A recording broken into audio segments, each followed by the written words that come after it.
भारतीय team Asia cup के finals तक अब पहुंच चुकी है। टीम इंडिया ने पहले पाकिस्तान को परास्त किया और कल शाम श्रीलंका पर विजय रथ को जारी रखा। तो दूसरी तरफ देखिए, दूसरी तस्वीर में उन लोगों के लिए बहुत खास तस्वीरें हो जाती हैं जिन्हें रफ्तार के रोमांच में बेहद दिलचस्पी है। ग्रेटर नोएडा में मौजूद the Buddha international formula 1 circuit super bikers की सुपर रेस के लिए तैयार हो चुका है और रफ्तार के इस मेगा इवेंट की तैयारियां जबरदस्त है। लेकिन उससे पहले आपको दिखाते हैं, देखिए टीम इंडिया का वो विजयी अभियान जिसने क्रिकेट प्रेमियों का दिन बना दिया।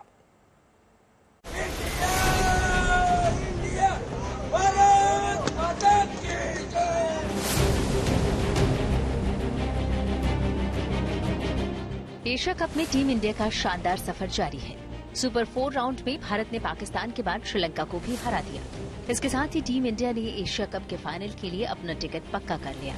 श्रीलंका के खिलाफ मैच में टॉस जीतकर पहले बल्लेबाजी चुनने वाली टीम इंडिया की शुरुआत अच्छी रही।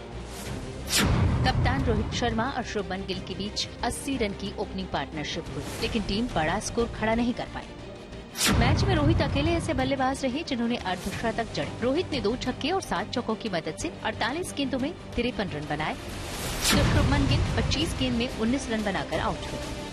इसके अलावा केएल राहुल ने 39 रन और ईशान किशन 33 रनों का योगदान दिया। टीम इंडिया ने पहले बल्लेबाजी करते हुए 49.1 ओवर में 213 रन बनाए।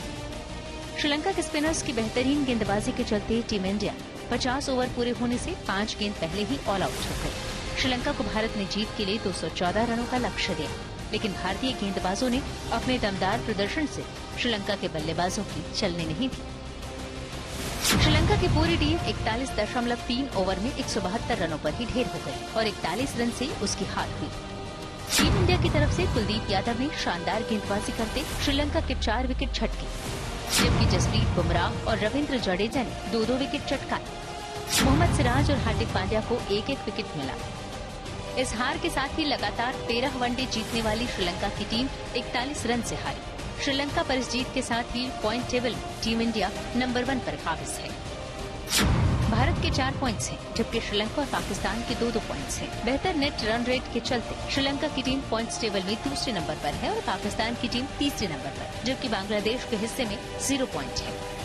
टीम इंडिया एशिया कप के फाइनल में पहुंच चुकी है। अब फाइनल की दूसरी टीम के लिए पाकिस्तान और श्रीलंका में गुरुवार यानी कल टक्कर होगी। इस मैच में जीतने वाली टीम के साथ 17 सितंबर को टीम इंडिया का फाइनल मुकाबला होगा। हालांकि उससे पहले 15 सितंबर को भारत और बांग्लादेश के बीच सुपर 4 राउंड का आखिरी मैच होना है, लेकिन ये मैच अब औपचारिक ही रहेगा। Bureau report, good news today. भारतीय टीम के इस विजय अभियान के बाद यह सवाल सबके जहन में है कि फाइनल में भारत की टक्कर पाकिस्तान से होगी या एशिया कप के लिए भारत और श्रीलंका से भिड़ना होगा। चलिए अब जरा इस गणित को भी समझते हैं। एशिया कप पर कब्जे के लिए 17 सितंबर को भारत कोलंबो के मैदान में उतरेगा। भारत के सामने कौन होगा, अभी ये तय होना बाकी है। बिल्कुल गुंजन, और देखिए भारत भले ही एशिया कप के फाइनल्स में पहुंच गया हो, लेकिन उसे 15 सितंबर को बांग्लादेश से एक मैच खेलना है जो मात्र औपचारिकता भर है, लेकिन खेलना तो होगा। बिल्कुल, लेकिन भारतीय टीम के फैंस की नजर 14 सितंबर को पाकिस्तान और श्रीलंका के मैच पर है, क्योंकि इस मैच से फाइनल में पहुंचने वाली दूसरी टीम का फैसला होना है। आप क्या चाहते हैं गुंजन? मैं तो ये चाहता हूं ज़ाहिर तौर पर कि पाकिस्तान जीत जाए। देखिए मतलब 14 सितंबर को होने वाले मैच में जो भी बाजी मारेगा वो भारत से खिताब के लिए भिड़ेगा। एक तरह से कहें तो ये मैच जो है टूर्नामेंट के सेमीफाइनल्स मैच की तरह होगा। बिल्कुल, टीम इंडिया से भिड़ने के लिए पाकिस्तान और श्रीलंका दोनों की कोशिश एक दूसरे को मात देने की होगी, क्योंकि इस मैच में जो भी जीतेगा उसे फाइनल का टिकट हासिल होगा। लेकिन इस कहानी में एक ट्विस्ट भी आपको देखने को मिलेगा, वो बारिश है। जाहिर तौर पर अगर 14 सितंबर को पाकिस्तान और श्रीलंका का मैच बारिश में धुल जाता है तो पाकिस्तान के अरमानों पर पानी जरूर फिर सकता है, क्योंकि अगर बारिश हुई तो पाकिस्तान और श्रीलंका में एक अंक बटेंगे और रन रेट के आधार पर श्रीलंका खुद ब खुद फाइनल में पहुंच जाएगा। यहाँ पाकिस्तान के साथ थोड़ी चोट हो सकती है। देखिए रफ्तार के रोमांच का अगर आप भी आनंद उठाना चाहते हैं तो तैयार हो जाइए। 22 से 24 सितंबर तक ग्रेटर नोएडा के बुद्ध इंटरनेशनल सर्किट पर मोटो जीपी रेस होने जा रही है और जिसके लिए कई देशों के बाइक राइडर्स का जमावड़ा लगेगा।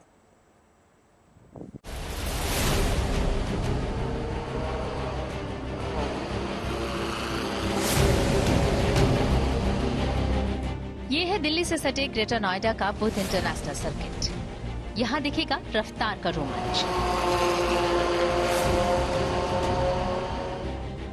जिस ट्रैक पर F1 रेस आयोजित हो चुकी है, वहीं पर अब मोटो जीपी रेस होने जा रही है, जिसमें बाइक्स बेहद रोमांचक अंदाज में पराठा भरती नजर आएंगी। इसके लिए ट्रैक 90% तैयार भी हो चुका है और बाकी तैयारियां जारी है। ये मोटो जीपी ट्रैक है जिसकी एक्सक्लूसिव तस्वीरें हम आपको दिखा रहे हैं। इसी ट्रैक पर 370 किलोमीटर प्रति घंटे की रफ्तार से बाइक्स रफ्तार भरेंगी, स्पीड से दौड़ेंगी और उम्मीद ये की जा रही है कि अभी तक का जो वर्ल्ड रिकॉर्ड है 370 किलोमीटर पर आवर का, वो इसी ट्रैक पर टूट सकता है।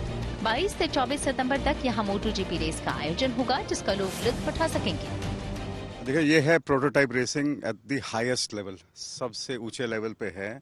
यहाँ जो है 82 ऑफ द बेस्ट, दुनिया के जो बेस्ट राइडर हैं रेस करते हैं, तो रफ्तार इनकी बहुत होती है। बहुत ही थ्रिलिंग है ये। जो बाइकिंग कम्युनिटी है इंडिया में, इनको बहुत ही मजा आएगा ये देखकर, और जो नॉन बाइकिंग कम्युनिटी उनको भी मजा आए क्योंकि ये उनके लिए नया है। रेसिंग को लेकर यहाँ जो ट्रैक बनाए जा रहे हैं, उसमें राइडर्स की सुरक्षा का बेहद ख्याल रखा जा रहा है। ये जो आप छोटी छोटी जो गिट्टी देख पा रहे हैं, ये भी बहुत अलग तरीके से तैयार की जाती है जब बात मोटो जीपी रेसिंग की, यानी कि बाइक रेसिंग की होती है। क्योंकि अगर बाइकर्स स्लिप करते हैं तो यही वो चीज़ है जो कि उनकी स्पीड को कंट्रोल करने का काम करती है, उन्हें कम से कम चोटें आए, ये उसके लिए बेहद हेल्पफुल होती है। इस बुद्ध इंटरनेशनल सर्किट में होने वाली मोटो जीपी रेस में कई देशों के बाइक राइडर्स शामिल होंगे। 19-20 देशों के राइडर हैं और ये है वर्ल्ड चैंपियनशिप। तो ये हमारा राउंड भारत में जो है 13वां राउंड है साल में। तो उसके बाद बाकी राउंड है, सात एक राउंड है। और तो जो इन्होंने जो कैलेंडर बनाए, तो पहला राउंड हमारा है ईस्ट की तरफ, इसके बाद है दूसरी देशों में जो थाईलैंड, मलेशिया वगैरह वगैरह। तूफानी रफ्तार से इस ट्रैक पर जब राइडर्स बाइक दौड़ाएंगे तो उनके सामने चुनौती भी कम नहीं होगी। लगभग 5 किलोमीटर लंबा ये पूरा ट्रैक है। उसमें 16 ऐसे कॉर्नर्स है। कॉर्नर्स मतलब टर्न्स हैं, जहां पर जब राइडर 370-350 किलोमीटर की रेस में अपनी बाइक से आ रहा है, तो इन्हीं कॉर्नर्स पर उसे अपनी स्पीड को और खुद को कंट्रोल करना होता है। और एक खास बात, जो ये आप पूरा स्ट्रेच देख रहे हैं, ये जो पूरा लंबा स्ट्रेच आप यहाँ से वहां तक देख रहे हैं, ये सबसे लंबा स्ट्रेच है। अभी तक बाइक की 370 किलोमीटर प्रति घंटे की रफ्तार का वर्ल्ड रिकॉर्ड है। उम्मीद की जा रही है कि बुद्ध इंटरनेशनल सर्किट के इस ट्रैक पर वो रिकॉर्ड टूट जाएगा। ग्रेटर नोएडा से मनीष चौरसिया के साथ bureau report, good news today. तो चलिए अब आपको बताते हैं कि भारत में रफ्तार के रोमांच में दिलचस्पी लेने वालों के लिए क्यों ये चैंपियनशिप इतनी अहम है, बताएं। देखिए गुंजन, दरअसल मोटो जीपी एक मोटरसाइकिल रेसिंग चैंपियनशिप होती है। शायद आपने वीडियो गेम्स में भी बचपन में खेला होगा, जिसका दर्जा जो है दुनिया में काफी ऊंचा माना जाता है। उत्तर प्रदेश में इस प्रतियोगिता का होना अपने आप में बहुत खास है, क्योंकि आमतौर पर ऐसे आयोजन भारत में कम ही देखने को मिलते हैं। बिल्कुल।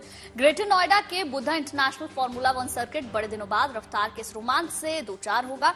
इस मेगा रेसिंग इवेंट में 19 देशों के बाइक रेसर्स हिस्सा लेंगे। और देखिए, ये चैंपियनशिप जो है इसलिए भी बहुत खास हो जाती है क्योंकि ये पहली बार होगा जब इंडिया में दुनिया के कई नामी रेसर्स शामिल होंगे, और इसी के साथ इवेंट से भारत इस इवेंट की मेजबानी करने वाला 31वां देश भी दुनिया का बन जाएगा। सबसे खास बात यह है कि इस स्पोर्ट्स इवेंट के जरिए उत्तर प्रदेश में व्यापार, पर्यटन और रोजगार को भी बढ़ावा मिलेगा। और अब बात कर ली जाए कुछ और खबरों की। देखिए, बात एप्पल की होगी और एप्पल के मेगा इवेंट की कर ली जाए, जिसमें देखिए देर शाम कंपनी ने अपने ग्राहकों को एक नहीं बल्कि कई सारे तोहफे दे दिए। कंपनी ने अपने वंडरलिस्ट इवेंट में 79,990 रुपए की शुरुआती कीमत में आईफोन 15 सीरीज लॉन्च कर दिया, और एप्पल ने पहली बार चार्जिंग के लिए टाइप सी पोर्ट भी अब फाइनली दे दिया, जिनको काफी समय से इंतजार था। एंड्रॉइड यूजर्स टाइप सी में आपको देखने को मिलते थे, लेकिन अब जो है आईफोन में भी आपको टाइप सी देखने को मिलेगा। नए आईफोन को 15 सितंबर से प्री ऑर्डर किया जा सकता है, और ये प्रोडक्ट जो है 22 सितंबर से मिलना चालू हो जाएंगे। और कंपनी ने नई एप्पल वॉच भी अब शानदार फीचर्स के साथ लॉन्च कर दी है। जाहिर सी बात है, कंपनी ने जो उम्मीद लगाई है वो ग्राहकों को लुभाने की है, और कंपनी उसे करीब करीब पूरा करते हुए भी नजर आती है।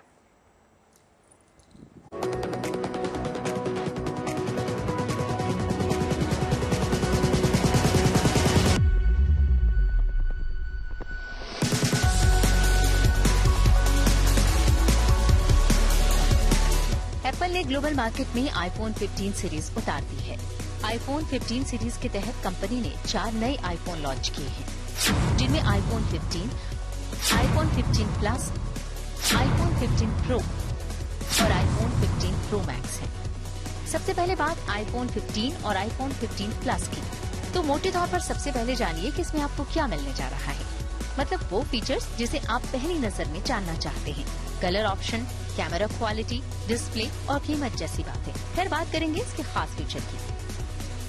तो आईफोन 15 में पिंक, येलो, ग्रीन, ब्लू और ब्लैक ये 5 कलर ऑप्शंस हैं। आईफोन 15 का डिस्प्ले 6.1 इंच और आईफोन 15 प्लस का डिस्प्ले 6.7 इंच है। आईफोन 15 और आईफोन 15 प्लस दोनों फोन में A16 बायोनिक चिपसेट का सपोर्ट मिल रहा है। स्टोरेज कैपेसिटी की बात करें तो कंपनी ने इसे 128 GB, 256 GB और 512 GB 3 वेरिएंट में उतारा है। दोनों फोन में 48 मेगापिक्सल कैमरा दिया गया है। ग्लोबल मार्केट में आईफोन 15 की शुरुआती कीमत $799 यानी करीब 66,195 भारतीय रुपए है और आईफोन 15 प्लस की शुरुआती कीमत $899 यानी करीब 74,480 भारतीय रुपए है। अब बात उन खास फीचर्स की जिसे कंपनी ने पहली बार आईफोन 15 सीरीज में दिए हैं। एप्पल ने आईफोन 15 और आईफोन प्लस यानी बेस वेरिएंट में भी डायनेमिक आइलैंड का इस्तेमाल पहली बार किया है। इससे पहले कंपनी ने इसका इस्तेमाल आईफोन 15 प्रो में किया था। कंपनी ने इसमें A16 बायोनिक चिपसेट दिया है जो पिछले साल के प्रो वेरिएंट में मिलता था। इस बार फोन में USB-C चार्जिंग पोर्ट भी शामिल किया गया है। दोनों ही मॉडल में second generation ultra wide band chip मिलती है जिससे आप आसानी से अपने एप्पल डिवाइसेस को ढूंढ सकते हैं। डुअल कैमरा सेटअप दिया गया है जिसमें मेन कैमरा 48 मेगापिक्सल का है जबकि दूसरा 24 मेगापिक्सल का पोर्ट्रेट कैमरा है जो लो लाइट में बेहतर परफॉर्म करता है। फ्रंट में आपको सेल्फी और वीडियो कॉलिंग के लिए 12 मेगापिक्सल का कैमरा मिलेगा। आईफोन 15 प्रो और आईफोन 15 प्रो मैक्स की बात करें तो ये पिछले साल के प्रो मॉडल जैसे ही दिखते हैं। हालांकि इसमें भी कुछ बड़े बदलाव किए गए हैं। इसमें तेजी से डाटा ट्रांसफर करने और चार्जिंग के लिए USB-C पोर्ट दिया गया है। इसके अलावा कंपनी ने पहली बार आईफोन 15 प्रो में A17 बायोनिक चिपसेट का सपोर्ट दिया है। इसमें टाइटेनियम बॉडी का इस्तेमाल किया गया है। इसमें बेजल को भी कम किया गया है जिसकी वजह से आपको ज्यादा बड़ी स्क्रीन मिलेगी। आईफोन 15 और 15 प्लस के लिए प्री ऑर्डर 15 सितंबर से शुरू होंगे जबकि इनकी सेल 12 सितंबर से शुरू होगी। भारत में इनकी कीमत की बात करें तो आईफोन 15 की शुरुआती कीमत 79,900 रूपए, आईफोन 15 प्लस की शुरुआती कीमत 89,900 रूपए, आईफोन 15 प्रो की शुरुआती कीमत 1,34,900 रूपए है। वहीं आईफोन 15 प्रो मैक्स की शुरुआती कीमत 1,59,900 रूपए है। भारत में आप इन्हें एप्पल की आधिकारिक वेबसाइट, अमेजन और एप्पल स्टोर से खरीद सकते हैं। एप्पल ने अपने वंडरलस्ट इवेंट में एप्पल वॉच सीरीज 9 भी लॉन्च की। एप्पल वॉच सीरीज 9 के साथ डिजिटल क्राउन दिया गया है। इसमें S9 चिपसेट दिया गया है जिसे अब तक का सबसे पावरफुल चिपसेट बताया जा रहा है। इसमें डबल टैप फीचर दिया गया है। इसकी मदद से आप कॉल रिसीव कर सकते हैं। इसमें जेस्चर कंट्रोल दिया गया है, मतलब आप इसे उंगली हिलाकर भी कंट्रोल कर सकते हैं। इसकी शुरुआती कीमत $399 यानी करीब 30,064 रूपए है। एप्पल वॉच सीरीज 9 के साथ ही एप्पल ने इस बार एप्पल वॉच अल्ट्रा भी लॉन्च किया है जिसकी शुरुआती कीमत $799 यानी करीब 66,212 रूपए रखी गई है। Bureau report, good news today. Mumbai समेत पूरा महाराष्ट्र जो है गणपति के स्वागत के लिए अब तैयार है। बस तैयारियों को आखिरी रूप दिया जा रहा है। मुंबई में लाल बागचा राजा का दरबार भी सज कर तैयार हो चुका है। लाल बागचा राजा गणपति पंडाल अपने आप में भव्य होता है और ये सबसे धनी पंडाल भी कहा जाता है। बड़े बड़े सितारे और नामी जामी जो रस्तियां हैं वो वहां पर पहुंचती हैं। उत्सव के दौरान लाल बागचा राजा का आशीर्वाद लेने के लिए तमाम बड़े दिग्गज वहां पर पहुंचते हैं। इस बार भी वहां भव्य पंडाल लगाया जा रहा है और मंच रेडी किया जा चुका है। सुरक्षा के लिहाज से अगर हम देखें तो तमाम जरूरी कदम उठाए जा चुके हैं। सीसीटीवी कैमरों से लैस ये पूरा इलाका है। मंगलवार यानी 19 सितंबर से गणपति उत्सव की शुरुआत होने जा रही है।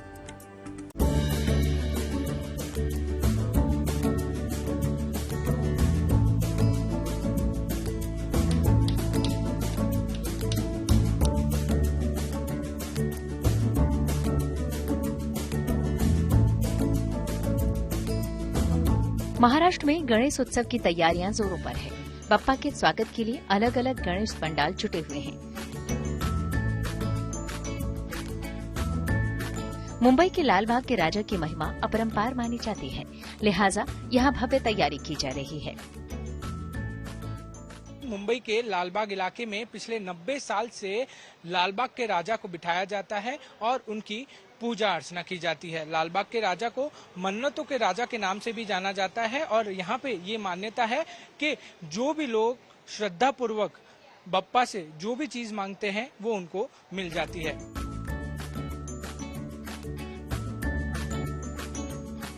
लालबाग के राजा के स्वागत में मंडप को लाइट से जगमग करने से लेकर सीसीटीवी कैमरे तक लगाए जा रहे हैं। यहाँ गणपति बप्पा के दर्शन कर उनका आशीर्वाद लेने के लिए लाखों की संख्या में श्रद्धालु पहुँचते हैं। लिहाजा यहाँ उनकी सुविधा से लेकर सुरक्षा तक पर पूरा जोर दिया जा रहा है। यहाँ सीसीटीवी कैमरास बहुत सारे लगाए चुके हैं। DFMD, HHMD, बैगेज स्कैनर, ये सब सुरक्षा के इंतजाम हो चुके हैं। पुलिस प्रशासन से हर जो कुछ ना कुछ उनकी तरफ से हमको आ रहा है, जो भी वो हिसाब से हम लोग वॉच टावर कर रहे हैं। और ये उत्सव है तो सुरक्षितता से होना चाहिए और हम भी सुरक्षितता को पहला प्राधान्य दे रहे हैं।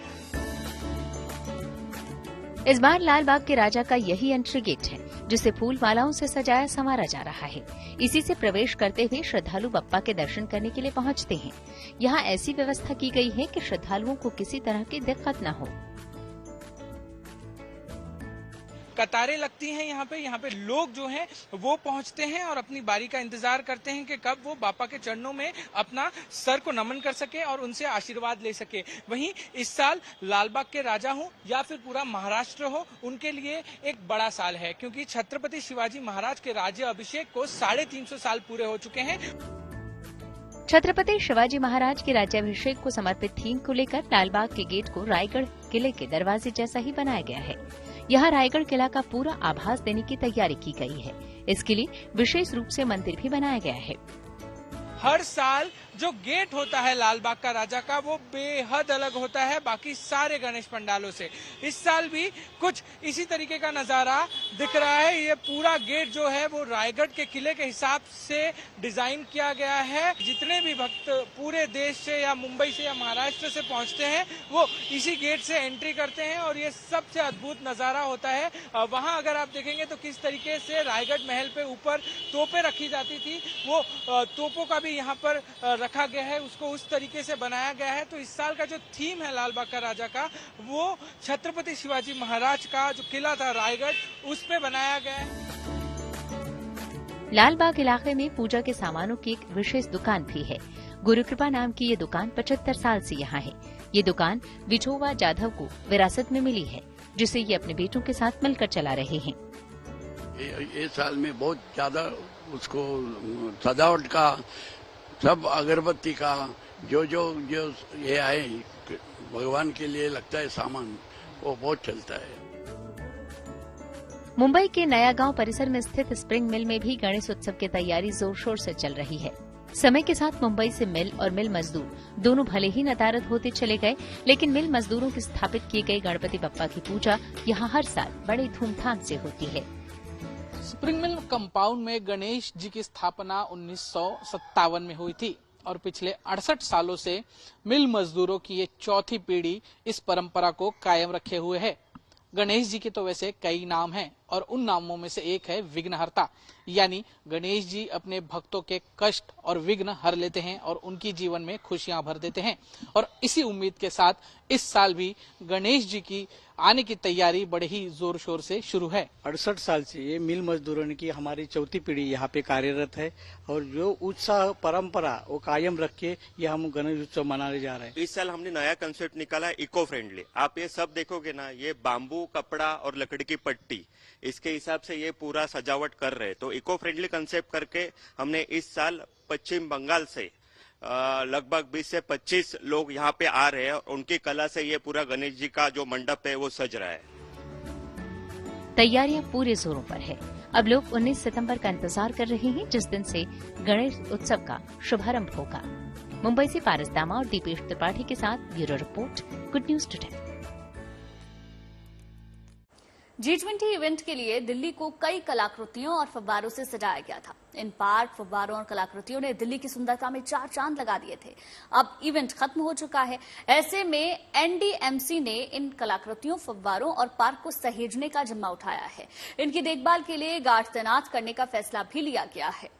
G20 समिट की मेजबानी के बाद भारत का लोहा दुनिया भर के देशों ने माना। इसके साथ साथ बाहर से आए राष्ट्र प्रमुख और उनके डेलीगेट्स ने नई दिल्ली की सुंदरता को भी देखा। इसी सुंदरता को बचाने के लिए इस समय एनडीएमसी प्लान कर रही है कि जो अलग अलग जगह फव्वारे लगाए गए हैं, स्कल्पचर लगाई गई हैं और मूर्तियां लगाई गई हैं, उनको बचाए रखने के लिए गार्ड्स की तैनाती की जाएगी। तो सर, क्या है सारा ये प्लान? देखिए, हमने जो एक स्टैंडर्ड मेंटेन किया है G20 के समय, और हम चाहते हैं कि एनडीएमसी जनता के सहयोग से, जन भागीदारी से एज इट इज स्टैंडर्ड को मेंटेन रखें। और हम इसलिए किसी भी चीज को डिस्प्लेस नहीं कर रहे हैं। हमारे जो गमले हैं उनको भी कुछ लोकेशंस को हम चेंज करेंगे, लेकिन हम चाहते हैं कि ये पूरी की पूरी ब्यूटिफिकेशन है वो एज इट इज रहे। और इसमें लोगों का सहयोग भी हमको चाहिए, लेकिन कुछ लोग ऐसे हैं जो इसमें जो अनुशासनहीनता करते हैं, चीज़ों को ठीक से नहीं रखना चाहते हैं, तो उसके लिए हमारे जो सिक्योरिटी गार्ड हैं जो हमने पहले लगाए थे, कुछ लोकेशंस हैं जैसे सरदार पटेल मार्ग है, कनॉट प्लेस है, इन जगहों पे सम्राट होटल के पास है, जहां हमने स्कल्पचर्स लगाए हैं। बहुत सारे हमारे फाउंटेन्स हैं, कलरफुल फाउंटेन्स हैं। इन सबको नुकसान न पहुंचे और लोगों को आदत भी पड़े, इसलिए ये पूरी की पूरी जो सुरक्षा व्यवस्था है इसको हम लगातार इंटैक्ट रखेंगे। उम्मीद करते हैं खबरों के मॉर्निंग डोज में आपको महत्वपूर्ण जानकारियां जरूर मिली होंगी। बिल्कुल, इसी के साथ देश और दुनिया की तमाम पॉजिटिव खबरों के लिए यूं ही जुड़े रहिए गुड न्यूज टुडे के साथ। हमें दीजिए इजाजत। नमस्कार।